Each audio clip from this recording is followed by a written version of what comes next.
Hiram Aviv. El arte real. Hoy presenta Anatomía oculta y masonería esotérica. La espina dorsal. Conectando los dos mundos, arriba el cielo y abajo la esfera de la oscuridad, está la espina dorsal, una cadena de 33 segmentos, que protege en su interior a la médula espinal. Esta escalera de huesos juega un rol muy importante en el simbolismo religioso de los antiguos. A menudo, se la menciona como un camino o escalera en espiral. Algunas veces, se le llama la serpiente, otras, la vara o cetro. Los hindúes enseñan que hay 3 distintos canales o tubos en el sistema espinal. Los llaman Ida, Pingala y Susumna. Estos canales conectan los centros inferiores generativos del cuerpo con el cerebro. Los griegos los simbolizaban por el caduceo, o báculo alado de Hermes. Este consistía en un bastón largo, el susumna que va al centro, que terminaba en una perilla o bolita, que está en el centro de la médula oblongata. A cada lado de esta perilla, están las alas arqueadas, que se utilizaban para representar los 2 lóbulos cerebrales. Arriba de este báculo suben, alternativamente y en forma de espiral, 2 serpientes, una negra y la otra blanca. Estas representan el Ida y Pingala. Los antiguos hindúes tienen una leyenda concerniente a la diosa Kundalini, en la cual se dice que ella descendió del cielo, por medio de una escalera o cuerda, a una pequeña isla que se halla flotando en el inmenso océano. Relacionando esto con la embriología, es evidente que la escalera o cuerda representa al cordón umbilical, y la islita el plexo solar. Cuando la escalera es cortada y se desconecta del cielo, la diosa huye aterrorizada a refugiarse en una caverna, el plexo sacro, en donde ella se oculta totalmente a la vista de los hombres. Como Amaterasu, la diosa japonesa del rostro refulgente, ella debe ser sacada de su caverna, pues, mientras permanece ahí y se resiste a salir fuera, el mundo está en la oscuridad. Kundalini es una palabra sánscrita cuyo significado es una fuerza serpentina o gas enroscado. Esta fuerza, según lo declaran los sabios orientales, puede ser dirigida hacia arriba a través del canal espinal central, Susumna. Cuando esta esencia se encuentra con el cerebro, abre el centro de la conciencia espiritual y percepción interna, llevando con ello la iluminación espiritual.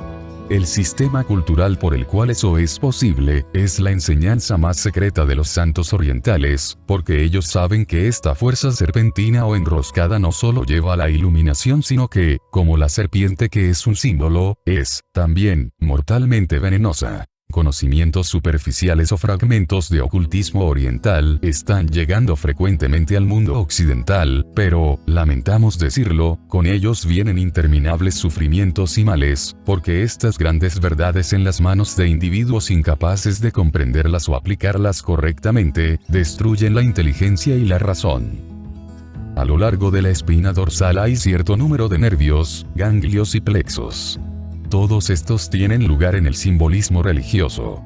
Por ejemplo, se nos dice que los antiguos judíos llamaban al plexo sacro y al ganglio sacrococcígeo las ciudades de Sodoma y Gomorra. Hay un pequeño plexo en la región de los riñones llamado plexo sagitario, al cual los antiguos llamaron la ciudad de Tarso, donde San Pablo luchó con las bestias.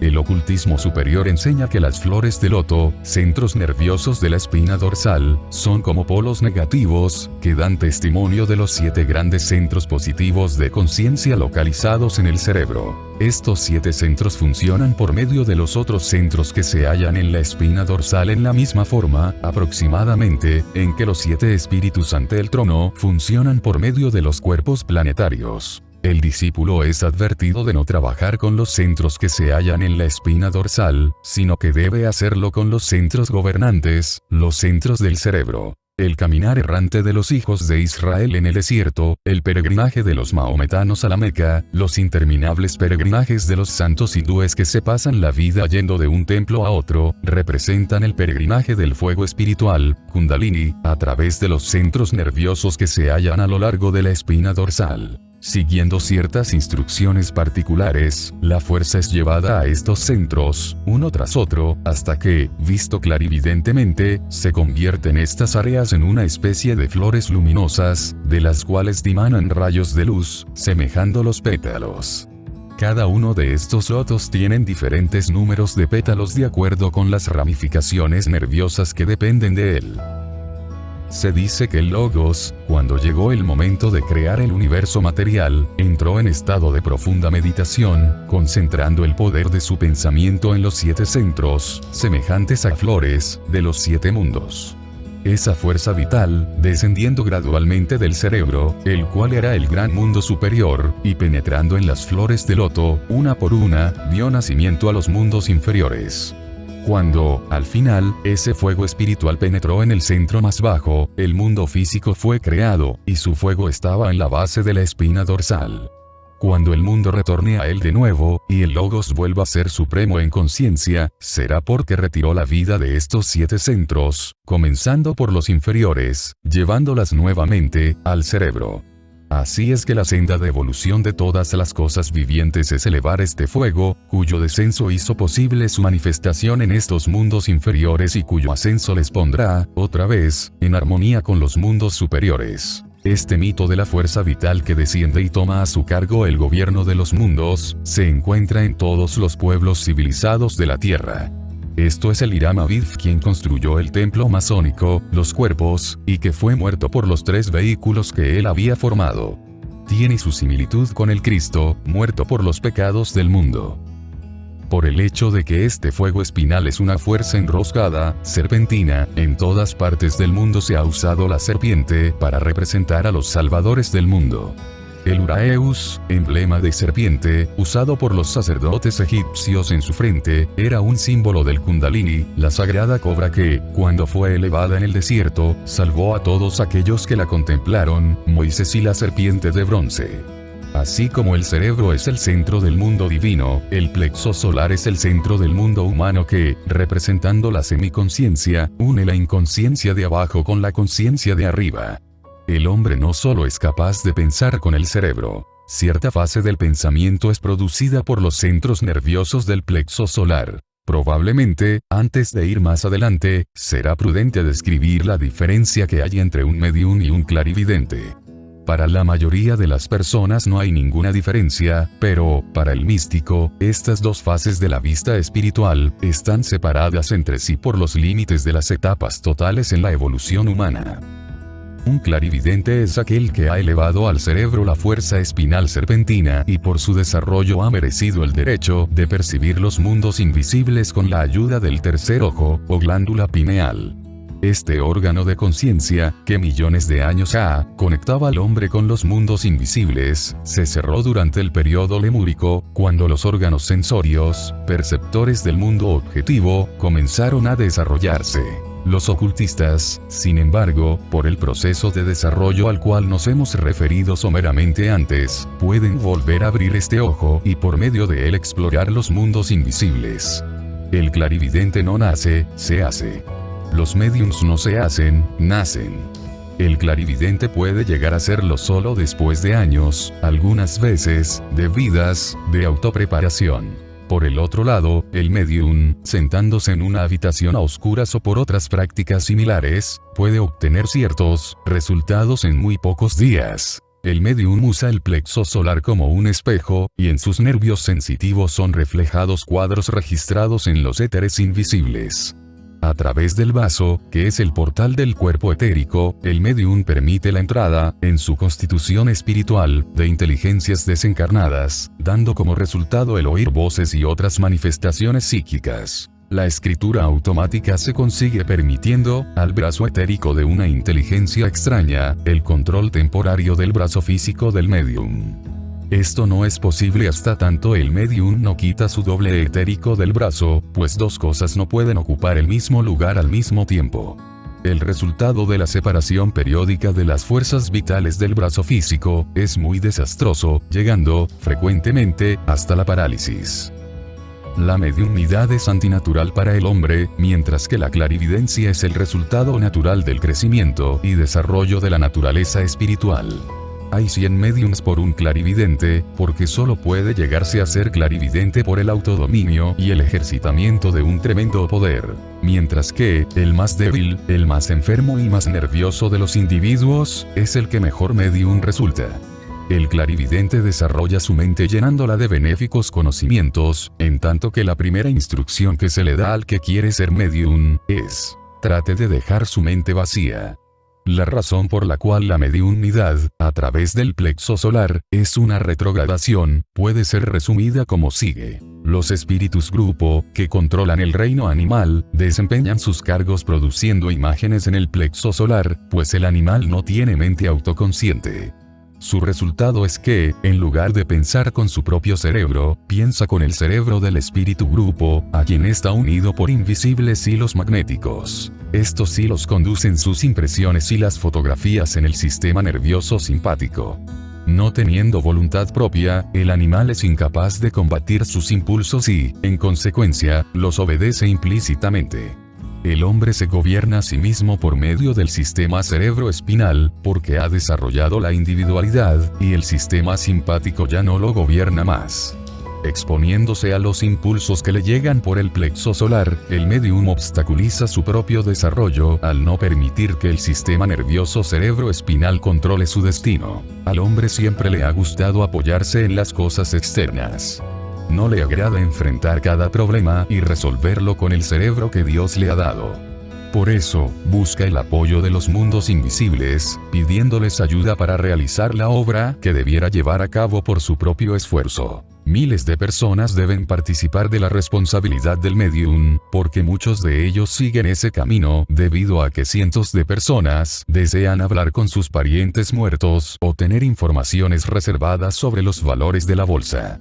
Aquellos que alientan cosas que ellos no harían por sí mismos, son personalmente responsables por el daño que, por su egoísmo, han permitido que les llegue a otras personas. La diferencia, por lo tanto, entre la mediunidad y la clarividencia, se halla cerca de la mitad de la columna vertebral.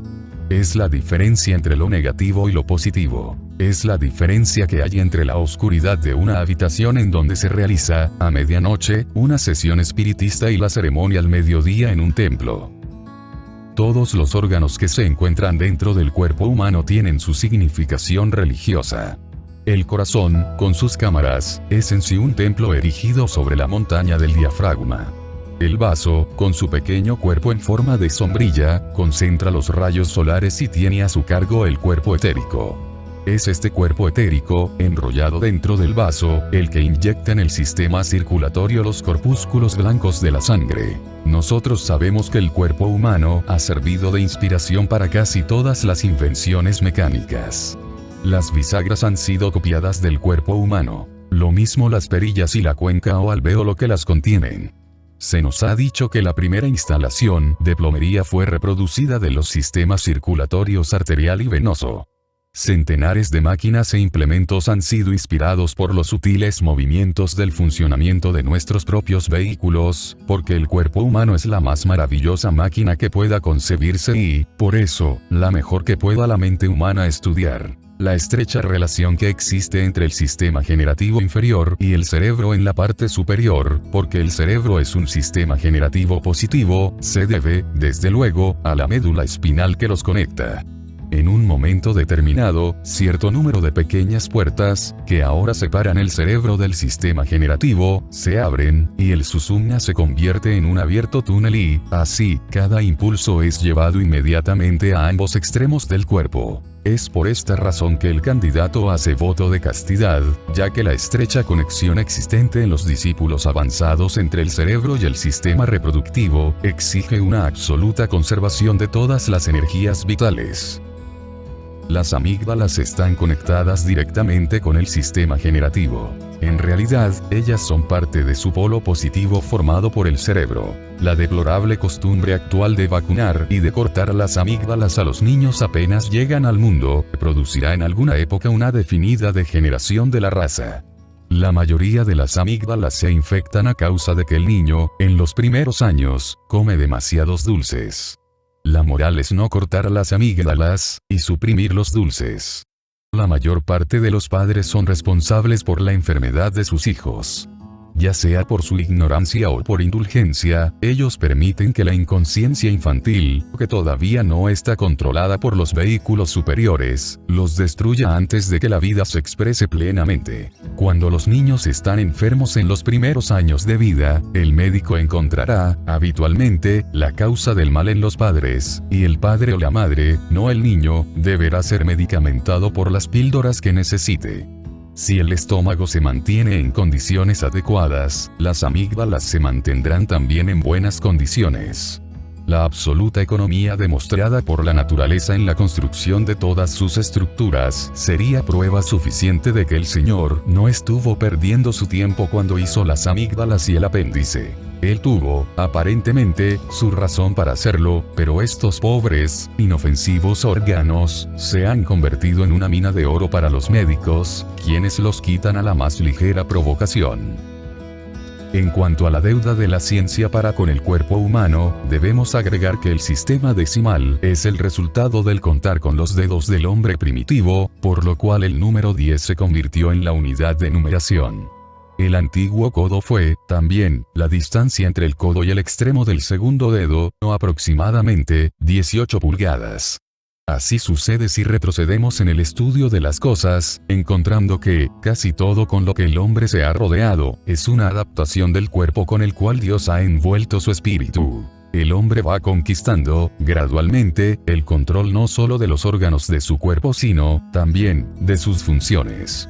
La ciencia establece que ciertos órganos funcionan mecánica o automáticamente, pero el ocultismo considera que no hay nada mecánico en lo que se refiere a las funciones del cuerpo humano. Paracelso, el gran médico suizo, quien, después de estar muchos años en el lejano oriente, retornó a Suiza para enseñar medicina, fue el primero que dio al mundo europeo su concepto de los espíritus de la naturaleza. Enseñó que las funciones de la naturaleza estaban bajo el control de pequeñas criaturas, invisibles para los sentidos normales pero que, trabajando a través de los reinos de la vida, minerales, plantas, animales, y partes del cuerpo humano, mantenían a todos ellos desenvolviéndose de una manera inteligente, bajo el control de la gran jerarquía celestial de Escorpión, que tiene a su cargo la construcción de los cuerpos en la naturaleza. Estos elementales son las inteligencias invisibles, que gobiernan el cuerpo humano y sus funciones. Como resultado de la siempre evolucionante conciencia del hombre, éste está adquiriendo un control más completo de las funciones de sus diversos órganos. Hay dos clases de músculos, voluntarios e involuntarios, siendo la diferencia que los músculos voluntarios, que son controlados por la mente consciente del individuo, tienen sus fibras que corren en dos modos y cruzándose entre sí, mientras que los involuntarios no tienen fibras que los crucen. El corazón ha sido considerado un músculo involuntario, pero está comenzando, ahora, a mostrar fibras cruzadas, prefigurando así los días en que el hombre consciente e inteligentemente regulará los latidos de su propio corazón. Lo mismo reza, con respecto a todos los otros órganos, que sobreviven a los periódicos cambios que van teniendo lugar en la constitución del hombre. Los santos orientales pueden, con todo éxito, vivir sin que su corazón lata. Pueden pararlo y hacerlo latir a su voluntad. Echando la lengua hacia atrás y tapando así el pasaje del aire a los pulmones, pueden permanecer por meses inmóviles. Muchos chelas orientales hacen esto mientras reciben iniciaciones espirituales fuera del cuerpo físico. Se han registrado casos de santos que han sido enterrados vivos. Semanas más tarde, al ser desenterrados, se encontró que el cuerpo estaba seco como un cuero. Se le echó agua encima, y después de un cierto lapso, el hombre, que no había respirado durante semanas, se levantó y empezó a caminar. El ocultismo enseña que hay todo un universo dentro del cuerpo humano, que él tiene sus mundos, sus planos, dioses y diosas. Millones de diminutas células son sus habitantes. Estas están agrupadas en reinos, naciones y razas. Hay las células óseas y las células nerviosas, y millones de estas pequeñísimas criaturas, al agruparse, se transforman en una cosa compuesta de muchas partes. El gobernador supremo y Dios de este gran mundo es la conciencia del hombre que dice, yo soy. Esta conciencia toma su universo y lo lleva hasta otra ciudad. Cada vez que va y viene por las calles, ella toma sus centenares de millones de sistemas solares y los lleva consigo, pero, siendo tan infinitesimales, el hombre no puede comprender que ellos son realmente mundos. Igualmente, nosotros somos células individuales en el cuerpo de una creación infinita que se mueve a sí misma a través de la infinitud, a una velocidad desconocida. Los soles, las lunas y estrellas, son, meramente, huesos del gran esqueleto compuesto de todas las sustancias del universo. Nuestras propias minúsculas vidas son, simplemente, partes de esa infinita vida que circula y palpita a través de las arterias y venas del espacio. Pero todo eso es tan vasto que está más allá de la comprensión de este pequeño yo soy en nosotros. Por lo tanto, podemos decir que ambos extremos son, igualmente, incomprensibles. Vivimos en un mundo medio, con infinita grandeza por un lado e infinita pequeñez por el otro. A medida que nuestro desarrollo se va ampliando, también lo hace nuestro mundo, dando como resultado el que vayamos comprendiendo cada vez más todas estas maravillas.